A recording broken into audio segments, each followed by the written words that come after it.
Hi guys, and welcome to this player study on Eddie Van Halen. Over the next few videos we're going to have a look at some of the tricks and techniques and different styles, different things that all build in towards his style of playing.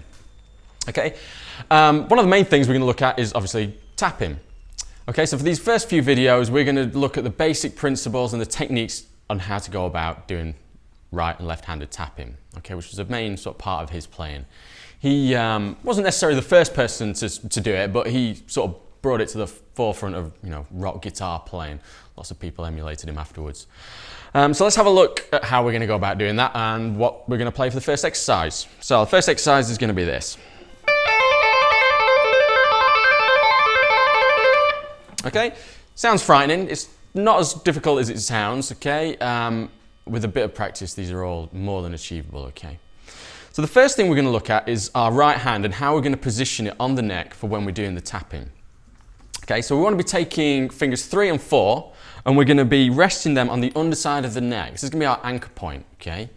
When we're tapping, we're not necessarily always going to be on the same fret. Sometimes we'll be moving up and down the neck and we want to be able to keep our hand nice and stable. Fingers 3 and 4 are going to stick to the neck and they're going to allow us to do that, okay? The palm and the thumb part of our hand here, they're going to block the strings, okay? So we don't get any unwanted noise, okay? It's easy when we're doing these kind of techniques to, have unwanted noise in the background, which is going to be detrimental to the sound of the actual licks and exercises themselves, okay? So when we've got our hand in place, we should be able to, hit, all but the string, the target string should be able to ring out, okay?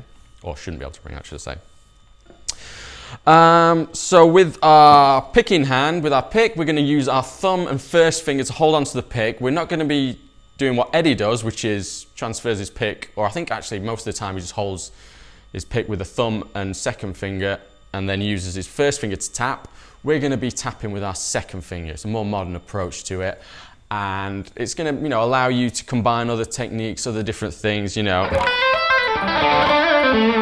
can come in and out of different things quickly and just do the odd little tap. Okay, so something to point out, if you've never done this kind of technique before, tapping, your finger might get a little bit sore after a little bit of practice, just like you're left-handed when you started playing. I'm sure we all remember going through the pain of getting those fingers toughened up. Same thing with this hand, I'm afraid, but again, just like that, after a few weeks, it's going to go away. You're going to have a nice callus. It's going to be mega. Okay, so let's have a look at the exercise. We're going to be using our first finger at fret 5 and our little finger at fret 8, and we're going to be tapping on fret 10. Okay, so these are 3 notes from the A minor pentatonic scale, all on the first string. Okay, so let's have a look at the tap first. Okay, when you bring your finger down to tap, you want to bring it nice and firm. Okay, and then we're going to pull away. Okay, just like you would with your left hand when we're doing pull-offs. You hammer on, pull away. We're going to be doing the same thing with our second finger on our tapping hand. Okay, so we're going to tap on the fret 10, pull away. Okay. And then we're going to hammer on with our little finger onto fret 8. Okay? They're the 3 notes we're going to use for the whole exercise.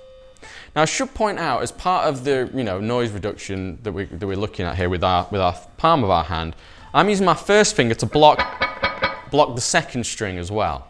Okay? It's easy to clang the second string when you're doing this technique. So if you've got your first finger in the way, it's going to help stop that from happening. Okay? So one more time, we're going to have a look at this slowly. We're going to go 10, pull off, hammer on with our little finger onto fret 8. Okay? Now you want to get this nice and smooth, nice and consistent, slowly at first and then gradually build up the speed. Okay? We're going to tap, pull off and hammer on. Okay? And this is going to be in a triplet pattern. Okay? So that's 3 notes in each beat. So we're going to go 1 and ah, 2 and ah, ah.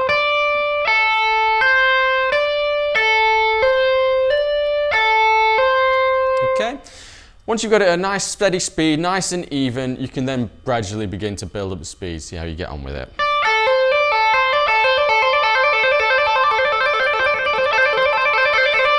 Okay, more than achievable. With a little bit of time, a little bit of effort, a little bit of practice, okay, you can get to that kind of speed. Okay, so one more time, I'm going to do it nice and slowly.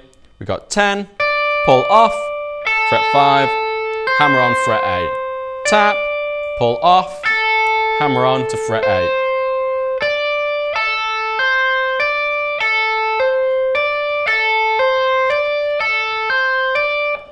Okay guys, so that's our first exercise. Again, when you're practicing it, take it nice and slowly, and accuracy is the thing we're looking for here. You know, speed is a byproduct of accuracy. You know, you keep it nice and accurate, you're going to find it easy to get fast cleanly, okay? So have a go at that this week, or this lesson should I say, and then next video we're going to have a look at something a little bit more advanced. So yeah, see you next time.